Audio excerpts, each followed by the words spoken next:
तकरीबन 30-32 छात्र जो यहाँ उपस्थित हैं, आप सबों को मैं ये कहना चाह रहा हूँ कि इतने प्रज्वलित और इतने ज्वलंत मुद्दे पर संक्षेप में कहना थोड़ा कठिन है, लेकिन समय का अभाव है। खास करके ये नौबत क्यों आई कि बेटी बचाओ बेटी पढ़ाओ। सबसे पहले हम लोग इस पर आते हैं कि बेटी क्यों बचाओ। खास करके हिंदू धर्म में हम लोगों के यहाँ चेहरे पर, उसके पेशानी पर पहले शिकन आया कि अब दहेज का इंतजाम है ना, आने पर भी लोग क्यों? क्योंकि मानसिकता हमारी वैसी है। हम लोग सोचते हैं कि बस थोड़ा बहुत पढ़ लो, अक्षर ज्ञान प्राप्त कर लो और उसके बाद जल्दी जल्दी शादी ब्याह कर दो भाई। भ्रूण हत्या का प्रतिशत अब बहुत कम गया है। पहले गर्भ में ही बेटियों की हत्या की जाती है। बहुत बड़ा पाप है, बहुत बड़ा पाप। व्यवस्थाएं भी थी। समाज की कुरीतियों का शिकार एक पिता भी होता होगा, लेकिन ये बहुत बड़ा पाप। उससे जागरूकता आने के बाद इसका प्रतिशत बहुत कम गया है, लेकिन अभी भी है। ऐसा नहीं है कि खत्म हो गया, अभी है, बच नहीं है। उनको कम से कम पनपने दीजिए, उनको कम से कम पनपने दीजिए।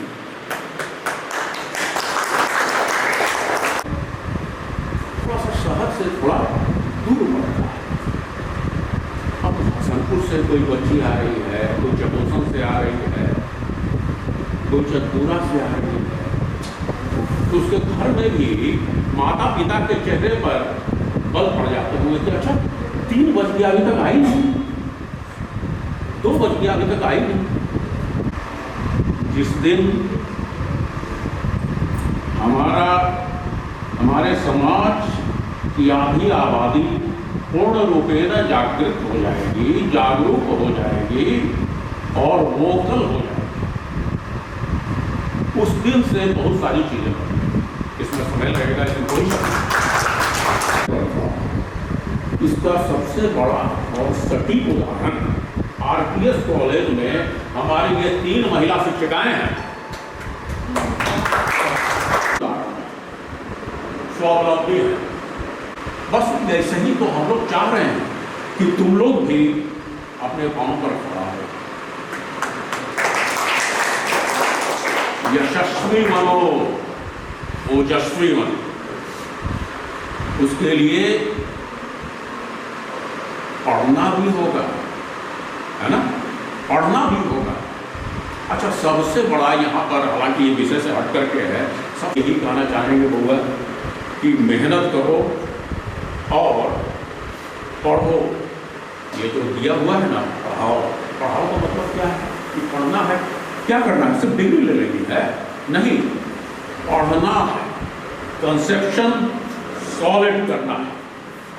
कि उसके बगैर जो है, अब संजय बाबू को एक बार फिर से धन्यवाद ज्ञापन हम करना चाहेंगे कि इतना ज्वलंत जो है मुद्दे को इन्होंने आज की संगोष्ठी में रखा। धन्यवाद। भारत में लड़कियों की सुरक्षा और शिक्षा को एक बहुत बड़ी चुनौती है। लड़कियों की शिक्षा दर लगभग लड़कों की अपेक्षा काफ़ी कम है, जो कि लड़कियों के प्रति हिंसा और उत्पीड़न की और भ्रूण हत्या की समस्या को बढ़ावा देती है, और ये एक बहुत बड़ी समस्या के रूप में हमारे सामने है। इस अभियान का मुख्य उद्देश्य यह है कि लड़कियों की शिक्षा दर को बढ़ावा देना और दूसरा उनके प्रति हिंसा, उत्पीड़न को रोकने और इस क्षेत्र में क्या क्या कदम उठाए जाने चाहिए, इसके लिए लोगों को जागरूक करना। भ्रूण हत्या की समस्या को भी कम करना, ये बहुत बड़ा मकसद हम लोग का उद्देश्य है और इसके लिए बहुत ज़्यादा काम भी किए जा रहे हैं। लड़कियों की सुरक्षा और सम्मान को बढ़ावा देना तो है ही, और इसके प्रति जो कार्यक्रम जो चलाए जा रहे हैं, जैसे लड़कियों की शिक्षा के लिए स्कॉलरशिप है और भी बहुत तरह के अनुदान की व्यवस्था की गई है हमारे भारत सरकार के द्वारा। इस कार्यक्रम के तहत देश में बहुत सारे प्रगति भी देखने को मिली है, जैसे कि लड़कियों की शिक्षा की दर में वृद्धि हुई है, जो कि पहले बहुत कम थी, अब बहुत ज़्यादा है। लड़कियों के प्रति हिंसा और उत्पीड़न में जो पहले हम लोग बहुत सुनते थे कि हर जगह ये सुनने को रोज न्यूज़ में यही आता था, लेकिन अब उसमें भी बहुत ज़्यादा कमी हुई है। भ्रूण हत्या में भी बहुत हद तक कमी आई है। बेटी बचाओ बेटी पढ़ाओ एक महत्वपूर्ण कदम है लड़कियों की शिक्षा अभियान में आकर के अपनी महत्वपूर्ण भूमिका निभाई। तो बहुत बहुत धन्यवाद। इस कार्यक्रम में मैं आशा करता हूँ कि अपने क्लास में अपनी उपस्थिति बनाए रखें, तो मैं आशा करूँगा।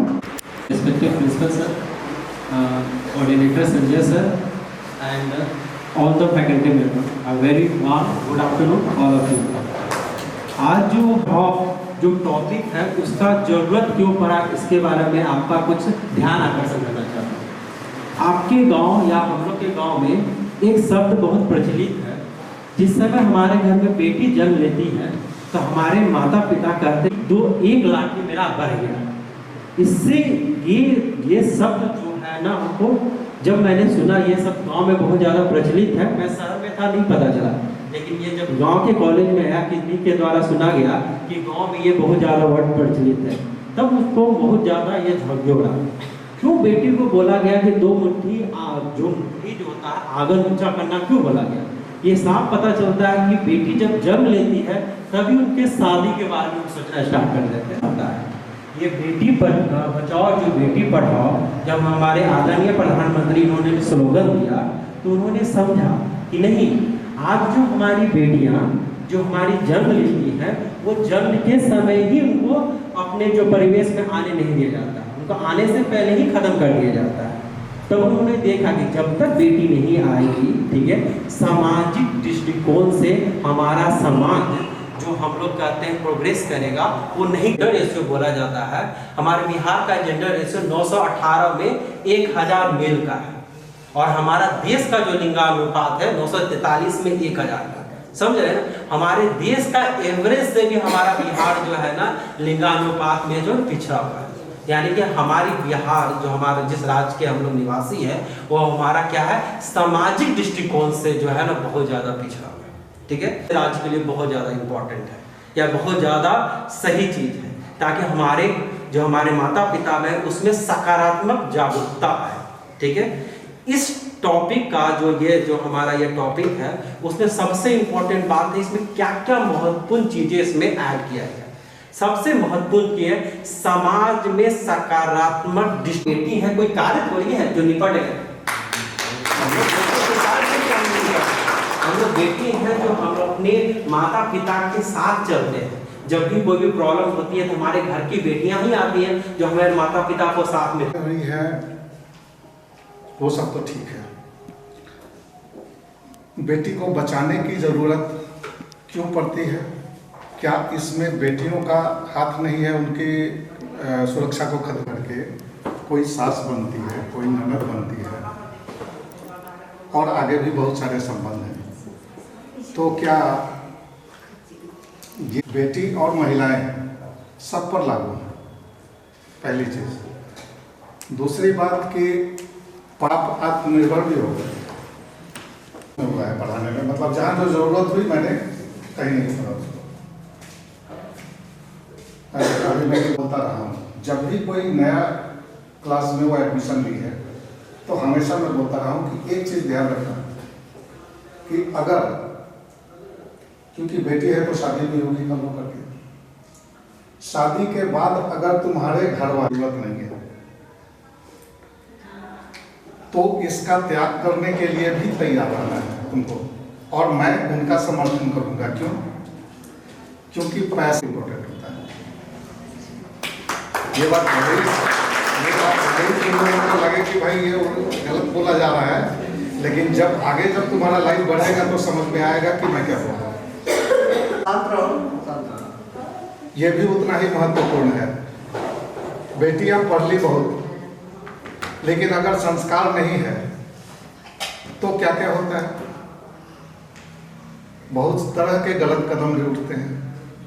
परिवार में अशांति उसके कारण भी होती है, क्योंकि एक कारण सबसे बड़ा क्या होता है कि मैं खुद आत्मनिर्भर हूँ, मैं किसी का सुखी जिंदगी। अंतिम लक्ष्य क्या होता है किसी व्यक्ति का, पुरुष हो या महिला हो, लड़का हो या लड़की हो, अंतिम लक्ष्य क्या होता है, शांत सुखी जिंदगी जीना। तो होता है कि बेटी जब कल होके माँ बनेगी और मान लो वो माँ जॉब कर रही है, मैं भारत सरकार द्वारा बेटी बचाओ बेटी पढ़ाओ नाम से शुरू किए गए अभियान पर कुछ कहना चाहती हूँ। सृष्टि का सृजन है बेटियाँ, घर घर का आंगन है बेटी, खुले आसमान की ऊंची उड़ान है बेटी। बेटी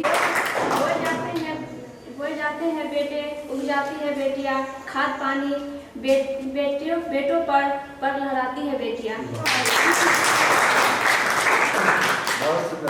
रुलाते हैं बेटे और रोती है बेटियाँ, बोझ बेटियाँ कई तरह से गिराते हैं बेटे पर संभालती है बेटियाँ। कहते हैं बेटे पढ़ाती है बेटे पर सफलता पाती है बेटियाँ। यहाँ पर जो टॉपिक है बेटी पढ़ाओ बेटी बचाओ, तो थोड़ा देर पहले रामन सर के साथ इसी नारे पर डिस्कशन चल रहा था। तो उसमें दो कंफ्यूजन हुआ, बेटी पढ़ाओ बेटी बचाओ या बेटी बचाओ बेटी पढ़ाओ। सबसे पहले इतना देर जितने भी लोगों ने अपना बात रखा, तो उसमें है जो पहला जो बेटी बचाओ रखा, क्या दहेज प्रथा जैसी समस्याएं जिसके चलते कैसे बेटियों पर अत्याचार होता है, नेचुरली अत्याचार हो जाता है, उसके चलते ये समस्याएं हैं। तो इन समस्याओं का समाधान के लिए अगला स्टेप था बेटी पढ़ाने के लिए आपको जागरूक होना जरूरी है, उसके लिए पढ़ना जरूरी है। तो आप जैसे देखिए कुछ आंकड़े देखते हैं, तो आंकड़ा आज से 10-15 साल पहले हम जब मैट्रिक में थे या 25% भागीदारी था, 25 मैट्रिक के एग्जामिनेशन में। आज वो परिवर्तन आया है, नॉर्मली 50-50 हो गया है। एनरोलमेंट को भी बता रही है, तो वो आपको अपने आप से पूछना होगा, आप नहीं 1000 रुपये मिलते हैं, इसके चलते राष्ट्रीय सेवा योजना के चाहता हूँ कि पढ़ो ऐसे कि जैसे तुम्हें सदा जीना है। इसीलिए इस प्रोग्राम का शुरुआत किया गया। हरियाणा राज्य में तो सबसे कम रहा 775 पर 1000 बालिकाओं को सुरक्षा प्रदान करना है, साथ ही सभी बालिकाओं को शिक्षा प्रदान करना है। बेटी की स्थिति बदलनी चाहिए। आप लोग जानते हैं कि सबसे बड़ा दान कन्यादान होगा, उसके लिए बेटी को बचाना है, बेटी को पढ़ाना है। अब मैं बेटी के लिए चंद शब्द कहना चाहता हूँ। बेटा भाग है तो बेटी सौभाग्य है, बेटा अंश है तो बेटी वंश है, बेटा आन है तो बेटी शान है। बेटी का रूप देवी का रूप है बेटियाँ, घर को जो रोशन करे वो चिराग है बेटियाँ। एक मीठी सी मुस्कान है बेटी, यह सच है कि मेहमान है बेटी, उस घर की बेटियाँ। किसी ने ठीक ही कहा, बेटियां अतीत का सुख वर्तमान का आनंद। मैं कहना चाहता हूँ कि बेटी को चांद जैसा मत बनाओ, बेटी को सूरज जैसा बनाओ, ताकि झूठने के पहले सबसे नजरें झुक जाए। बेटी को सूरज की तरह बनाओ ताकि देखने के पहले सबकी नजरें झुक जाए। Thank you. Mishra sir, economics department को हम इंक्लूड करना चाहते हैं। First of all, I would like to say thanks NSS organizing committee and Sanjay sir and our principal sir among our students to aware and inform our students that कि कितना ज़रूरी है ये। विश्व में बहुत सारे देश हैं, बहुत सारी बातें देश हैं जहाँ पर बहुत ज़्यादा गरीबी है, भुखमरी है, लेकिन शायद दुनिया के पिछड़े देशों में भी इस तरह के अभियान की ज़रूरत नहीं, उसमें कमी है। और इस कमी को हर एक दशक पे जो हमारी जनगणना होती रही उसमें हमने काउंट किया कि लगातार ये जो हमारा लिंगानुपात है वो गिरते गया, और इसी के लिए 15 जनवरी 19 इस कार्यक्रम की शुरुआत थी। तो इस कार्यक्रम को शुरुआत करने के लिए है कि बेटी जो है, ये महिलाएं या वुमेन कहिए या बेटी जो है वो सोर्स ऑफ एनर्जी है, सोर्स ऑफ जनरेशन, पीढ़ियों का स्रोत अगर आप कहते हैं तो वो बेटियां हैं। विकसित भारत की कल्पना कर सकते हैं। अगर भारत कहता है कि हम विश्व गुरु बनेंगे तो वो अपनी बेटियों के बल पे कहता है। अभी मुल्क की ही अमेठी है और 9 महीने के बाद अंतरिक्ष से वो सही सलामत वापस आकर मेंटली एफिशिएंट, फिजिकली एफिशिएंट कोई नहीं हो सकता है। पुरुष भाई एवं बहनों, मैं आप लोग के सामने कुछ बेटी बचाओ बेटी पढ़ाओ के बारे में कुछ कहना चाह रहा हूँ। लिंग अनुपात है जो सुधार करना, लड़कियों को शिक्षित करना, उन्हें समाज में सम्मान दिलाना ही मेरा उद्देश्य है। भ्रूण हत्या, बाल विवाह, लड़कियों को शिक्षा, भेदभाव में अन्य क्रूर कथाओं से खत्म करना इस योजना के प्रमुख उद्देश्य। और भारत के कई हिस्सों में लड़कियों को बोझ समझा जाता है, जैसे हमारे समाज में अभी भी बोझ समझा जाता है। लड़कियों को रहना चाहिए। वो ऐसा परिवार है जो समाज और देश है विकास में अहम भूमिका निभाती है, लेकिन समय साथ सामाजिक प्रथाओं से बेटियों के उनके अधिकारों से वंचित कर दिया जाता है। जैसे बच्चे को पढ़ना होता है, लड़कियों को पढ़ना होता है, हमारे समाज में अभी भी कहते हैं कि तुम जो अपने माता पिता के बीच में आवाज उठाती है कि हम घर में रह के क्या करेंगे, हम पढ़ेंगे, पढ़ के हम कुछ करेंगे और कुछ आपको दिखाएंगे।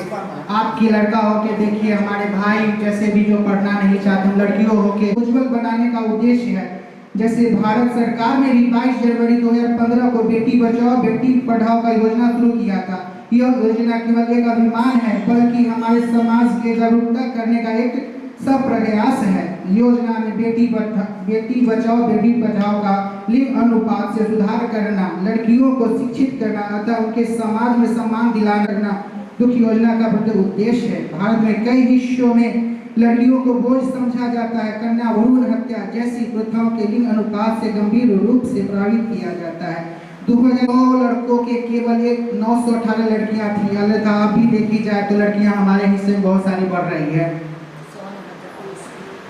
लगाई है बेटी बचाओ और बेटी पढ़ाओ और बहुत भी सब समझा जाता है। गुप्ता अभियान की शिक्षा ने में भी गुप्त शिक्षा का आयोजन किया गया है, जैसे कि कानूनी कार्रवाई भी, भ्रूण हत्या को करने वाले को कानूनी कार्रवाई भी और जेल भी होती है।